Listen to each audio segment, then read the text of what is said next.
and we asking our guys to play in special teams as well. So just having those guys with fresh legs is always a good deal.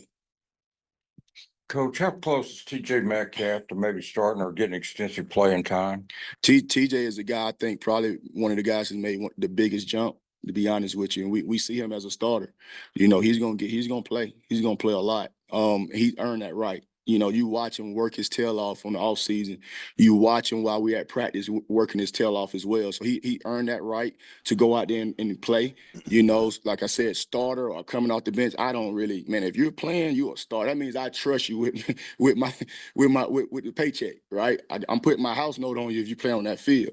So whether you're getting 20 reps, 50 reps, I put you out there. I got 4 daughters at the house. That means it's important to me. He's earned that right. He's earned it. He's earned his teammates' respect as well.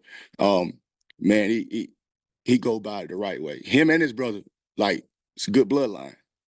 Bobby was in here last night and I asked him this question. You know, the UAPB games, it's at 6:30, but the Oklahoma State games at 11 a.m. Those could be 2 pretty high games. Do you feel pretty good about your numbers there at all the positions on defense? Yes, sir. Really feel good about our numbers. And, you know, we do so much. And Coach Saunders, our strength coach, does a great job with those guys. And everybody, a lot of times they look at myself as a defense coordinator or position coach or the offense coordinator, but Coach Saunders, he's with the guys way more than us.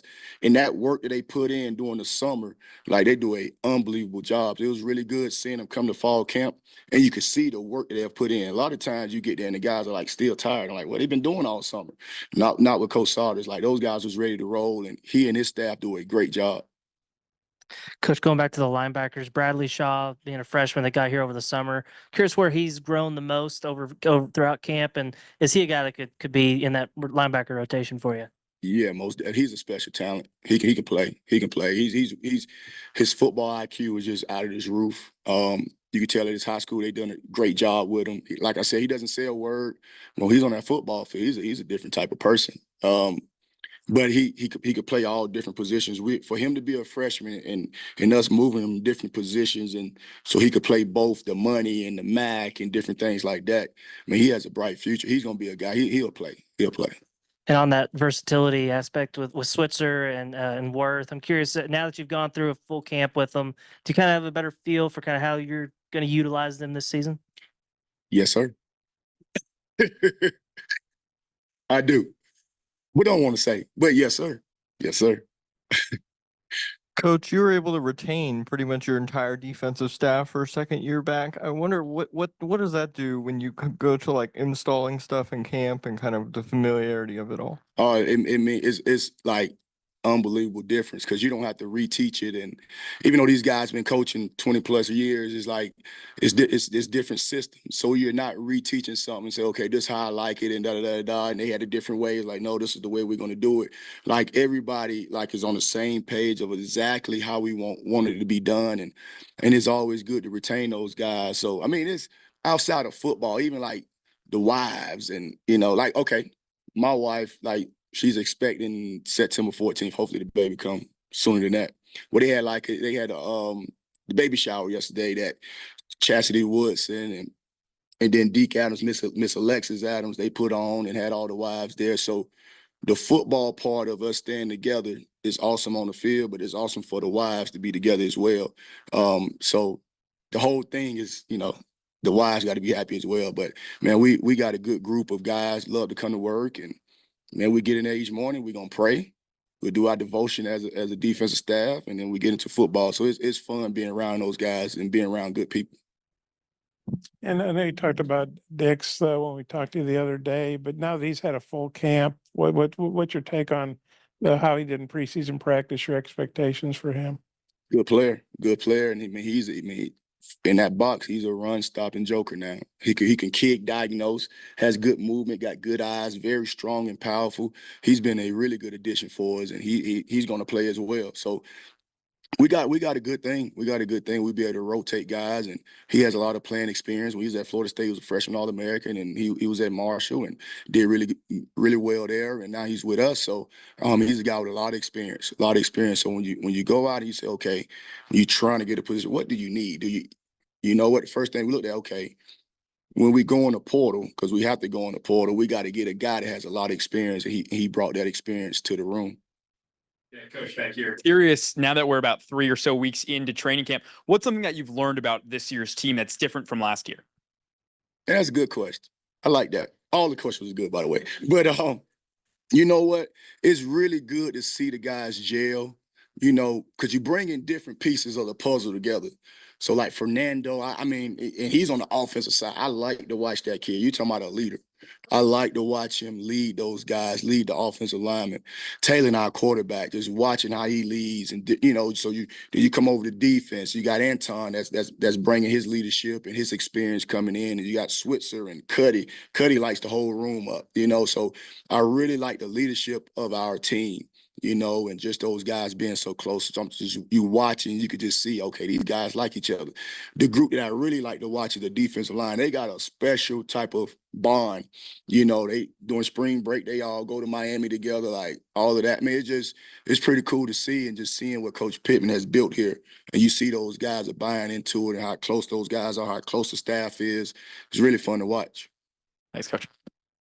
Questions about the helmet communications. I know we asked you last week, but do you feel more comfortable in how that is going to operate, and who's going to be talking to the player on the field? Oh, I'm gonna do the talking. Comfortable a little, but we haven't been in a game situation. I'm still figuring out how I'm gonna use it. I'm going to use it, but I do think it's an offensive advantage more so defense. Because you got up to 15 seconds before they cut it off. And now, like I said, the offensive And welcome in live here at CMAX Southern Kitchen at 7420 West Sunset Avenue for our Thursday edition of Talking Season on the Hill Media. It's a beautiful, beautiful day to talk Razorback football. 7 days out, Demetrius, from kickoff at War Memorial Stadium versus the UAPB. Are they the Golden Lions? Golden Lions. You just heard T-Mac, Arkansas defensive coordinator. He had a lot of good things to say in last night's media availability. That was moved up about 20 minutes. We got a chance to get with T. Will around 10 after 6. And it was quite informative, as we'll let you hear more of Coach T. Will's interview throughout today's final show of the week. Linebackers. We continue to talk about them because they continue to make plays. They continue to flash. And they're just a group of young men that are getting better and better and better. And we said it yesterday, I believe. I don't know if it was you or myself, Demetrius. With what they lost out into the portal, I think they got better with every addition in the linebacker room that they had. In my opinion, I think they hit a home run. Yeah, I think they just got more athletic. I just had to use one word that I feel would summarize what T. Will did in the portal. It would be just go get some athleticism. He went and got guys that could really move, guys that could really bend, and he talks about it all the time. He went and got guys that are versatile, guys that can be on the field in any given situation. He used the term Army Swift Knife, just guys that very interchangeable, very versatile. Again, just really excited to see them get on the field and see what all they can do, because you think you have an ideal of what guys can do in camp, but you really don't know how that's going to translate once the season starts. You continue also to hear flashes from the offensive line. You continue to hear how much praise that the defensive line under Deke Adams continues to receive.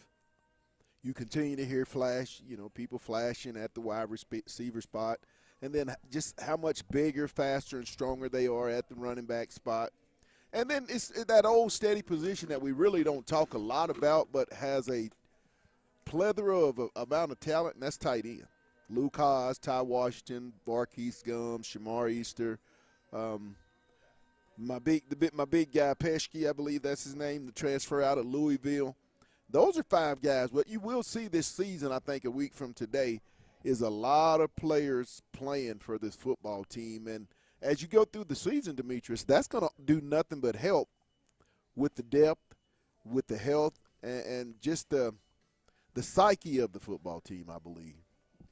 Yeah, I'm glad we're a week away. Because now I feel like we've said everything we can say about the team. Yeah, kind of haze in the barn, huh? We've kind of, mentioned guys that We have high standards of, high expectations Right. for this year. We've said what rooms we feel are most dominant. You know, we've talked about the depth at the defensive line, and again, I think now talking season's over, and it's really time to see what these guys can do on the field. How does fall camp translate? How do the things that, you know, Sam Pittman's been talking about, toughness and unity and all these trips, how do these off the field things really translate? I think, to me, that is what makes this season so interesting, Pat. I don't think we've had a season thus far, maybe within the last 10 years, of having this type of one, excitement, Right.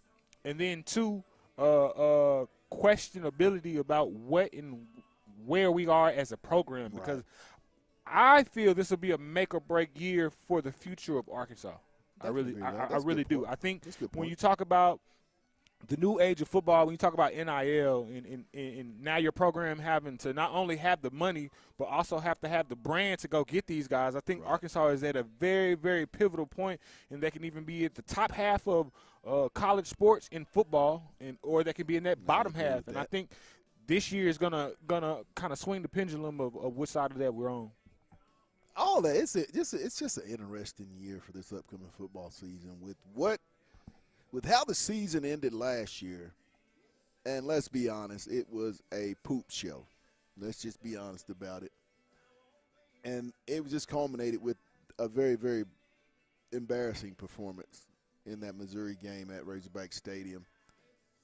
But then, you know, Sam owned it. That's what I think I really appreciate about this staff and Coach Pittman and those guys is that they owned it, made no excuses.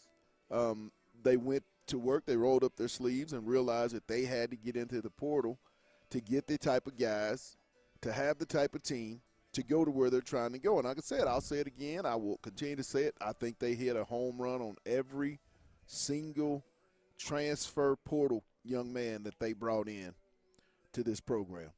And you will hear every single one of those names being mentioned on Saturdays for the Razorbacks, be it in Donald W., War Memorial, or on the road, Boone Pickens, Jordan Hare, Davis Wade, and I think it's Memorial Stadium at Missouri. So, like I said, the questions and just I don't know. This has been one of the more anticipated seasons of Razorback football since I've covered, and I can't remember, Demetrius. I mean, I can't remember. This kind of has some similarities of, you think back when Houston Nutt kind of took over this position.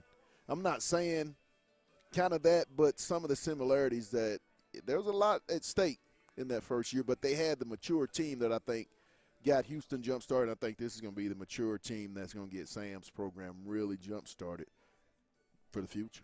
Yeah, and I think they finally found a good balance of the coaches. I think they have a camaraderie that they haven't had in the past, and I think T. Will, exemplified that last night with the comments that he made about just the way he and Deke Adams and Deke Adams' wife just went about.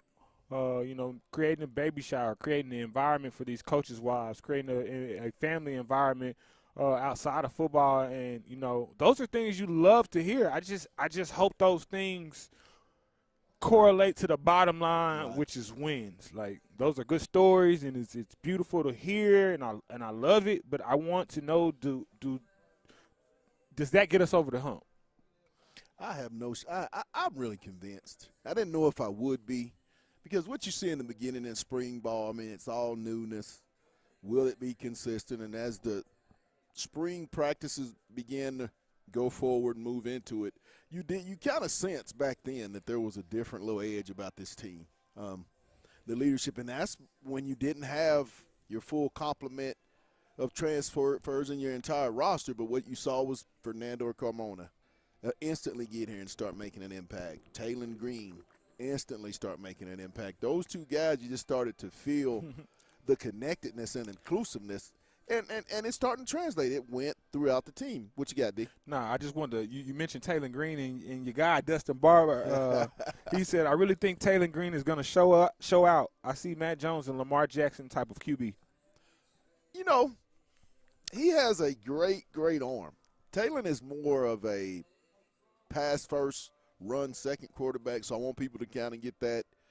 Don't look at his 6'6" frame and think that he's just this dual threat quarterback. Taylor would rather stand in the pocket and deliver it to his playmakers and keep his jersey clean and stay upright. I mean, that's what a typical quarterback wants to do, but he does have that ability in the fact that if a play does break down, he can extend with his legs, and if he gets a little crease, he's fast enough, football fast. Now, I don't get off into all the crap, the 4.64. No, I believe football speed is different. If you have football speed, you got the right kind of speed, and he has football speed. And I feel like he can make long runs, touchdown runs, or those 15, 20-yard plays that you got to have maybe on a second or second and long or a third down and long. And I had to read my guy Nick's comment because, Nick, you read my mind. This is exactly what I was thinking next. He said they better block for him. And I'm absolutely with you, Nick. I think if Taylor can't be comfortable in that pocket, because I felt like that was also some of KJ's downfall last year. I can't just credit it to a lack of his play. I have to credit to a lack of comfortability of playing around the guys or that block for you and surround you. You have to be confident in the players around you, and I think if they can truly get 5 guys that they're comfortable with, and I'm not saying Taylor has to have 6 seconds, but if they can give him legitimate time, because I think when you look at the speed that we have at receiver, when you look at the type of skill players that we have at receivers, given time, I think if he can get the ball to these receivers, they can make some plays in the open field, and it'll be special to watch. I'm really I feel real good about the offensive line, but the reason I feel good about Arkansas is Bobby Petrino. This guy is a mad scientist when you talk about calling football plays. I mean, this guy is going to come up with the best system, and they're already in the process of throwing everything on the wall. They saw what stuck, and now they're going to scale back. And when they get to Little Rock, I have no doubt about the offensive line. I think this year you'll see more of a Sam Pittman type of offensive lineman, and that the fact they will be able to protect the quarterback. I mean, he has a history of his quarterbacks as offensive line coach. They didn't get touched very much. They were able to run the football.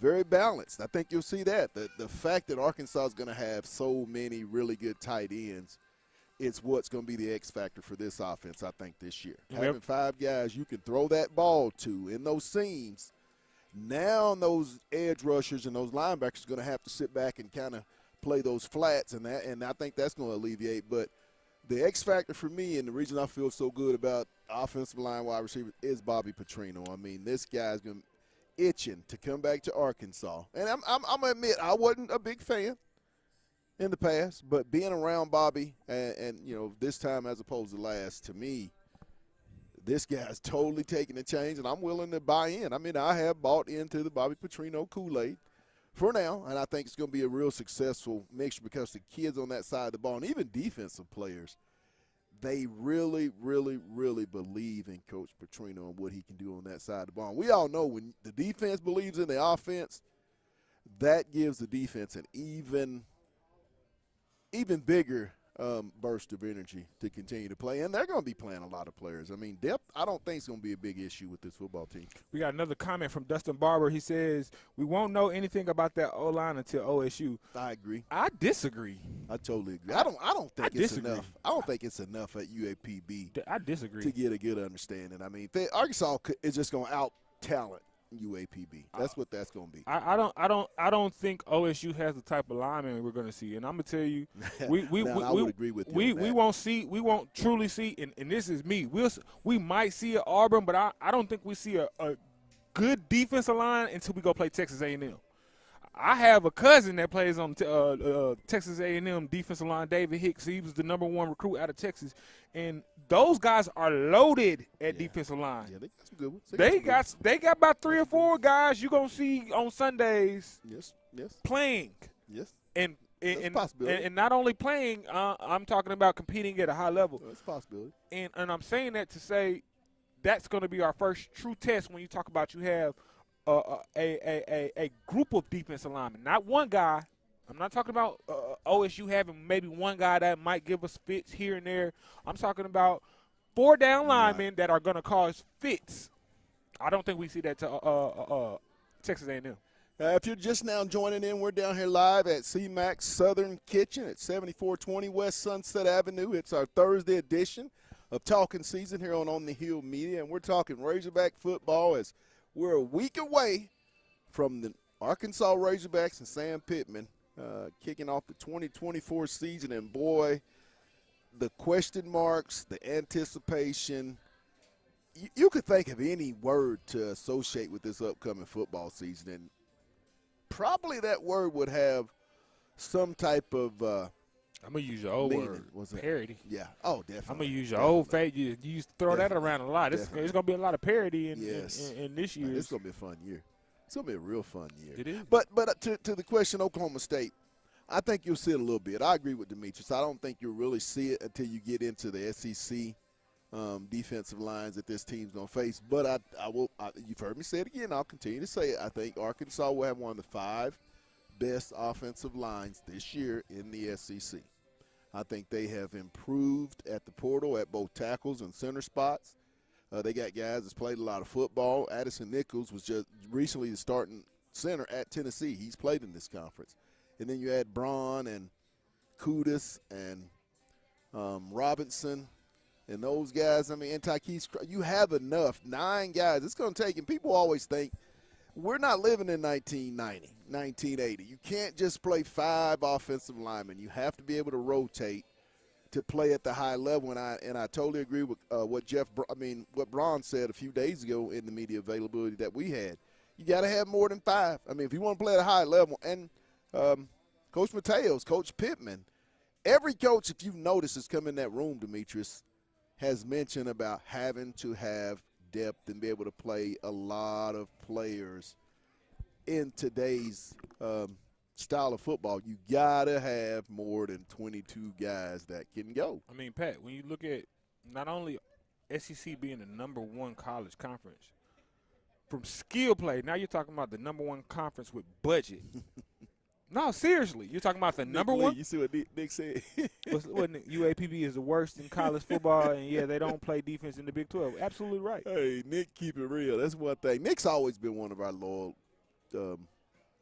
contributors to the show over the years. But back to depth. If you have skill play plus you have money, you have to have depth, because now you're already dealing with kids understanding that this is the #1 conference, and if I want to go to the NFL, I almost have to come play in this conference. And you wonder why people think so. Sam has built this depth. They built depth through very tough year. So to me, it's not do they have depth. To me, the question is, does their depth play at a high enough level to compete? Everybody has depth. Everybody has bodies. That's why, to me, it's not even about bodies anymore. I think this team's going to compete at a real high level. I think they're going to compete at a – I'm not putting this team in the SEC championship because I still think – Oh, no, you crazy. I still think Come on now, Georgia, Pat. Texas, clearly the 2 best teams. Oh, Pat. Talent-wise, but I think Arkansas can be 500 in the conference. I think they can go 8-4, 9-3 at best. But I do honestly, without question, think this team is going to win 8. And then next year, if they can get the right pieces back, and I know that's a long way, but if they can get the right pieces back, you're going to be talking about this team as one of the favorites. Mark me down. Big things. I'm still sticking with 7-4. I think 7-5. 7-5. Well, yeah, including bowl game. Yes. So you get made. You get made 5 bowl game. Okay. Everybody's giving them in that between that 6 to 8. But you notice how at the beginning of the summer, it slowly crept up and went from 3 to 4 to 5 to 6, and it's just slowly kept going up because I think people are really starting to believe that this team might be different. I think they're different. I just don't know how much that correlates because I think a lot of programs are different. I mean, I looked at R.J. Young's rankings, and he had LSU at number 7. No, so like those, no, because I'm telling you, Pat, y'all are sleeping on LSU. I'm telling you. My question is, can they get any worse on defense? I'm telling you, they're going to get better. Yeah, I hope they do. Sometimes it's not your personnel, because we can say the same thing about Arkansas. Sometimes it's not your personnel; it's who's calling the plays for your personnel. But then again, the Baker guy from Wisconsin, he may. I can't say he won't make a change. And then at quarterback, I mean, I mean, that's a big loss. A Heisman Trophy winner. I mean, is Nussmeier really going to be the guy that can step in there and do what Jaden did? I think he's going to be a game manager. No, he doesn't have to do what Daniels does because I think they're going to have a more complete offense. So I think they got to, and then they got to come up with who are the wide receivers. I mean, you lost 2 first rounders there. But that's they've been spitting out receivers since 06. We look at it and I see, but when you lose those type, I mean, they lost 80% of their offense. 80% of the offense that was plays that were being made are now going to be on Sundays. Pat, that's like us saying we gotta lost. figure that Pat, out. that's the same thing for us. We lost 100% of our offense when we lost KJ. I wouldn't say that. KJ had his worst year last year. Statistics wise, they were not. That last year was his. We're worst talking year. about. But what we're talking about is when you talk about 80% means what's coming back the following year, and Arkansas has 80% of their wide receiver production. 100% of the offensive line, running backs. Now that might be the biggest drop off, but were we really good at running back last year? Pat, was we really good at receiver last year? Were we really good on the offensive line last year? But what I'm saying is skill position-wise, Arkansas is going to be in a better situation this year than LSU. But what makes you think LSU didn't go out into the transfer portal and I've watched that portal. I've watched that portal, and they're not. Nobody's talking about that. Nussmeier, and I get it. Nussmeier's a great quarterback. I mean, he had a hell of a bowl game. I'm not going to knock the young man, but I just think that's an awful lot to ask a quarterback to replace a Heisman Trophy winner and put up that's the not the season team that he did. I'm not saying he has to put up what he did. I That was think they're one gonna have to person. drop off. I think they're going to have to do it more of a complete unit than one person having the. But See, that's why I say that's LSU got all those question marks. I mean, But that's what I'm it's gonna saying. be a fun We year. in the It's gonna be a same. fun They're year. in. It's gonna be a These fun teams season. are in the same It's gonna boat. be a fun season. It's gonna be a fun There's season. no. You can't point out. I any, don't think there's any. I think Georgia really is the only team that you can look at schedule and pick out W's. I think everybody else and you throw in Texas. I think everybody else in this SEC. And we can't even say Texas because I think they're starting and to they get lost beat up. their top 2 running backs went out. I mean, Thank you. That's what I'm trying to tell you. I mean, those are some hits now. Those are some hits. How much better will I don't know. But I'm still gonna say my 2 biggest busts of the year are gonna be Missouri and Ole Miss. I'm gonna pick those 2 as my 2 biggest disappointing teams that are not gonna live up to expectations. And I'll stick with those. If I'm wrong, please people call, but I think those are my 2. We got a comment from Billy Harper. Billy Harper says, "Good afternoon, gentlemen. I won't say who it is, but very disappointed in a guy who runs a media outlet for Arkansas. Says Arkansas will only win 5 games. After all that hard work the coaches and the players are putting into that, there's no way I could see that." I don't see them winning just 5 games. I mean, but so you still have some guys, and we're media. We're guilty. We're still back in 23. I'll tell you, Billy Harper, why people still feel like that. I'll tell you why. And I feel like at the end of the day, they have a right to feel like 2 things. One, you only can go off history. It is a new team. But history shows. What history shows to me is this team over Sam Pittman's 4 years is 24-24. I don't know what this fan base is understanding. That's 6-6. But I'm saying, how do you think that this team's going to win 5 when they're at 24-24 and they've dealt with COVID, NIL, transfer portal, and a bad inheritance of talent everybody has that they had? So I'm trying to figure out and see this fan base. It's not 23. It's not. Arkansas went from 9-3 2 years later to 4-8. Every year is going to be different. Every year is going to, but the transfer portal, but I'm telling you, Pat, is the biggest I'm change in college I'm football. gonna tell you why people are saying that. They're probably about, and this goes for the entire SEC. So I'm not saying this just for Arkansas, and this is why they're going to go 5. That's not what I'm saying. What I'm telling you is Arkansas is probably 2 or 3 injuries away. And you also got to realize this fan base is the worst. No. But I'm playing devil's advocate and giving a reason why only winning 5 games is a possibility, and it's because they're only 2 or 3 injuries away from. I wouldn't say that. This team has more depth than what you see. I'm telling you, this team is going to play 6 linebackers. So if one gets hurt, you got 5. 9 or 10 offensive linemen, and one gets hurt, you got 8 or 9. 8 or 9 wide receivers. This team is going to. It's young. It's depth that's not proven, but they have bingo. Depth. It's one of those things I tell people, and I told this to my cousin this morning. We had a conversation. I said I can tell you about it because I've seen it, but it's one of those things you have to see it for yourself. Because I can tell you what we see, But you have to go in that stadium on next Thursday and see it for yourself. I'm gonna be honest. The year they went 9-4, I didn't see it in the preseason. I saw it with that maturity. They had a very mature football team. I didn't see them going 9. I saw and that. You want to know why I didn't see it? Because some of those games that they won were 50-50 games. But see, I knew it because I could see it in the spring season, the leadership that they had. And How? And those were pretty much the same guys that came back the following year. What they hit well on? The transfer portal. John Rutledge, Halsey. They had great defensive line, and you could tell it helped them. John Rutledge was an all-SEC first teamer. No, I'll give you that. And you could tell defensively they went 9-4 because they were better in the rush. They had leadership with those guys. You had my boy.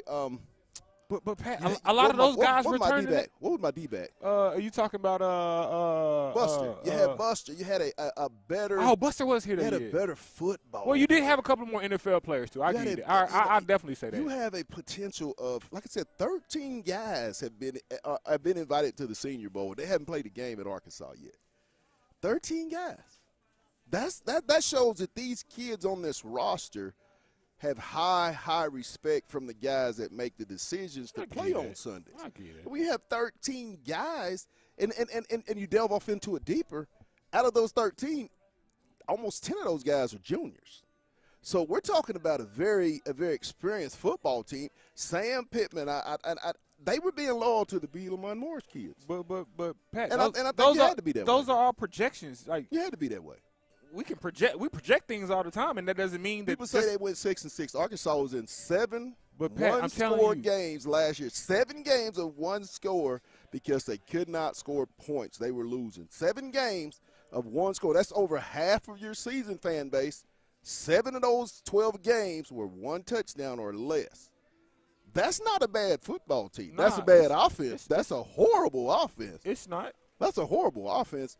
You improved 99 spots last year from where you was defensively. You were 32nd in the pass defense. You were 99 spots defensively in a year. You don't think they're going to improve better in year 2 when they're projected 85% of the defense is back? Because we got to understand, just like we got the transfer portal, every other SEC team has the transfer portal as well. Like I said, I think everybody's going to be good. I'm going to stick with 8 for Arkansas. I'm not going to give them the SEC, but I think this team is going to be and that's respectable, Pat. Way better than what anybody in the state of Arkansas, most of the national media thinks. I think they're going to be way better, and they're going to beat some teams in those 7 top 25 opportunities. We got another comment from Billy Harper. He says, considering how easily last season we could have won 7 to 8 games, there's no way I can compare last year to the upcoming season. There you go, Billy. I mean, just think about it. You're 3 points. You're leading LSU, and then you can't score points. I mean, you're in the red zone 5 times in the first half, and you don't get a touchdown. Unbelievable. You hold Mississippi State defensively to 222 yards at Fayetteville, 7 points, and you get beat 7-3. You go to Alabama and play a game, and I think even throw in that caveat, Arkansas defensively held Daniels to his lowest game total all year long. You play Alabama tough. You play Ole Miss tough. You can't score points. For everybody that's saying they see 5 wins, drop in the comments why you see 5 wins. Yeah. So drop in the comments. Let us know so I can read out loud and we can debate. Because I feel all of these are valid reasons. I'm with Pat with 8, but I'm with y'all with 5. So let me know because I feel we somewhere in the middle. Nick said he can see both. I do too. I want us to win 8 games. I don't want to sound like I'm not a fan here or I want to see them have success because I do. Right. But I'm being non-biased because I saw what I saw at SEC Media Day. Right. I helped vote for the order of SEC Media Day, and if we're going off projections, we're going off higher up. No, Pat, because this is what you said. Nope. Now I'm using what you said. Whew. If we're going off the uppers and what they look at and how they perceive Arkansas, they're saying Arkansas is the 14th best team out of 16 teams. I understand that, and they said that same thing last year. I went back and they picked Missouri 15th. And that same team went 10-2. Hey, you right about that too. I remember it's a new year, and I think everybody predictions and what we do is for people to talk about. That's why it's talking season, right, Pat. That's why it's talking season. Hey, we're gonna take a real quick break, and we'll come back with our final segment. We're here live at CMAX Southern Kitchen at 7420 West Sunset Avenue. It's talking The season. offensive coordinator, they're gonna see what you're in. They're gonna just talk to the quarterback, and they're playing college football, NCAA, what is 25 video game. They're just playing that. So, just got to get used to it. Not used to it yet, but I kind of got to answer on kind of how we're going to operate. You guys are transitioning into the UAPB prep very soon. Can you say anything that you know about what you're going to face? Not yet, be honest with you. We've been watching them. Very well coached. I know the head coach really well, a really, really good guy. Offensive coordinator came from Grambling. I watched a lot of Grambling's film, and I watched them versus LSU and different teams. And I mean, they very well coached, and they do some things that's like that you got to work for, and you just can't get caught off guard. But from what I've been watching them, now I've watched them during the summer, and I've been peeking at them. But as far as the game plan, we haven't gotten into that. I'm trying to figure out who's gonna be the guys that play for us. But we'll definitely get into that soon. Sam and Bobby have also said that they think it's an advantage for the offense, the headsets and everything. I mean, this is probably a dumb question, but do you think like scoring will be up across the country this year because of it? Like, is that's a likely scenario? Great question. Talk to the defensive staff. I really do. I think that's gonna happen. Hopefully not on the Hogs, but I think scores gonna go up. But then I think with the iPads, see, a lot of people talking about this helmet deal. It's the iPads on the sideline. So you're able to have the iPads on the sideline like high school. So each drive, right, you can look and say, oh, this is what they're running. This is what they're in, right? So the checks are going to be, the corrections is going to be a lot better because you say, oh, man, where that ball hit? Who? Well, I think it was the D-line. I think it was the line. It was a lot of I think. Then Sunday comes like, oh, shoot, it wasn't that person. It was this person. Well, you're going to have the iPads now, and you'll be able to see it. So I do think defenses and offenses as well at halftime, you're going to have a plan to do some different stuff. Because whatever you're doing in the first half, they're going to go, because you can take the iPads into halftime as well. Whatever you're doing in the first half, they go up there and they say, okay, they're doing this. And this is this blitz, and this is this. This is what they're running. And coming out, they're going to come out here and, have a plan for it. So it's going to be a lot of different stuff, just in college football, period. But we got to get ready for that. Are there any benefits to it for the defensive side of the ball? Like over the mic or for the iPad? But I guess mainly the mic, but I mean, if not both, I guess. I mean, it is for the mic when you got teams that are slowing down and you could kind of see it and you could talk to whoever you're gonna put the mic on. When they're checking, you can go ahead and check, because usually when they check, you'll check or you'll stand to the same call where you could just talk to the guy in the mic and say, okay, check to this call. I think that's a benefit there. You could make so many different ways of like hiding your signals. You can go wristband, and then you tell the guy on the mic, wristband 88. Wristband 88. They look down real quick. So it's just the game is really hiding your signals more than anything. How are you going to signal? How are you going to do from the other team not to see it? And it's legal for them to do it. So it's not one of them Michigan type deal. Like if you look over there and they see your signal and you're crazy enough not to change your signal, then that's on you, right? So you got to have a plan. Of hiding your signals. And then the iPad part of it, it's advantage for offense and defense. See what they're in? Oh, this is how they running the power. This is how they blocked it. Oh, this is the passing scheme they're doing. So, and then they're going to look and say, oh, this is what they run in. They in cover 3, or they in quarters, or they bringing a blitz from the field. This is how we got to block it. So I think it's advantage both ways. Coach, I just double checked your resume. Hey, You've been on both here, sides of this. CMAC Southern Kitchen, 7420 West Sunset Avenue. It's our Thursday edition of Talking Season. It's our final edition of the week, but we will be, I think we may be at the new location. Yes, sir. On Monday. If you're not in the know, I don't know how you couldn't be. And, of anything, CMAC Southern Kitchen is now open on Martin Luther King Boulevard in Fayetteville. Go on down and see Chris. Make sure that you let him know OTH sent you. Tell them we said hi. But yeah, CMAC Southern Kitchen is now open at their at another location at MLK in Fayetteville, Arkansas. Pat, before we get off, I want to make sure we get everybody that dropped some comments in our list. Okay. So I'm gonna scroll up. So I know Nick said I hope for 8 and I can see it. And then he says I can also see 5.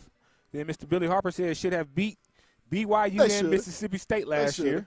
They should have. And then Nick goes on to say, "How do I explain this? Laugh my butt off. I don't think I can." That was when we were talking about explaining how Arkansas can possibly win 5 games. Then we have a comment from Mr. Tommy Atkins. He says, "We win at least 7. I think more on the lines of 8 or 9. I think that the Oklahoma State game will tell us how the season will play out. I've seen a lot of projections of people that think we lose that game against Oklahoma State." Let's pick up from right there, and that'll probably end the show on that one. I don't think they lose that game. I really don't. No, and I think he's saying the national media. Yeah. Like I said, we continue to tell them they're still thinking that this is the 2023 football team. They're not at the practices. They don't understand the type of player that they got coming out of the transfer portal, and they don't understand the drive and just the will that this team has to not have the type of season that they endured last year. We all know that team should have been better. As we stated, 7 one-score games or less. You talk about BYU, should have won that game here in Fayetteville. You talk about Mississippi State. 10 points was the difference in those losses. 10 points, and Arkansas gave up a grand total combined yardage defensively of, I think, just a little over 400 total yards combined for both of those games, and we're still not able to protect the home field because you couldn't score. This is going to be a bit different offense. Bobby Petrino has played Oklahoma State before, I think, during his time when he was a Missouri State head coach. So he's really familiar. And then when you have a guy, Maurice Robinson, Cody Robinson, that's just played at Oklahoma State, being the D-back at South Alabama, whom went there and won 37-3. So I have no doubt that they can win at Oklahoma State. Like I said, this is going to be a really good team, but, hey, we're going to wrap it up. We're getting out of here. Come on down to CMAX here at 7420 West Sunset Avenue in Tawnytown. Also, get down in the news store, MLK. Go check him out. I'm telling you, it's just that good. Demetrius and I, we're about to get us something like we always do. I'm ready to eat, Hey, man. for CMAX, Chris McMillan and the family, thanks for all their great support. Next week, we got a big show as we're going to get you ready for Arkansas football and high school football with the Fayetteville Bulldogs. A lot going on next week. Talking season just got better. Yes, but sir. for myself and Demetrius, we're out of here. It's On the Hill, and it's talking season on the Hill Media. And you know what I say. Let's get it. Let's get it.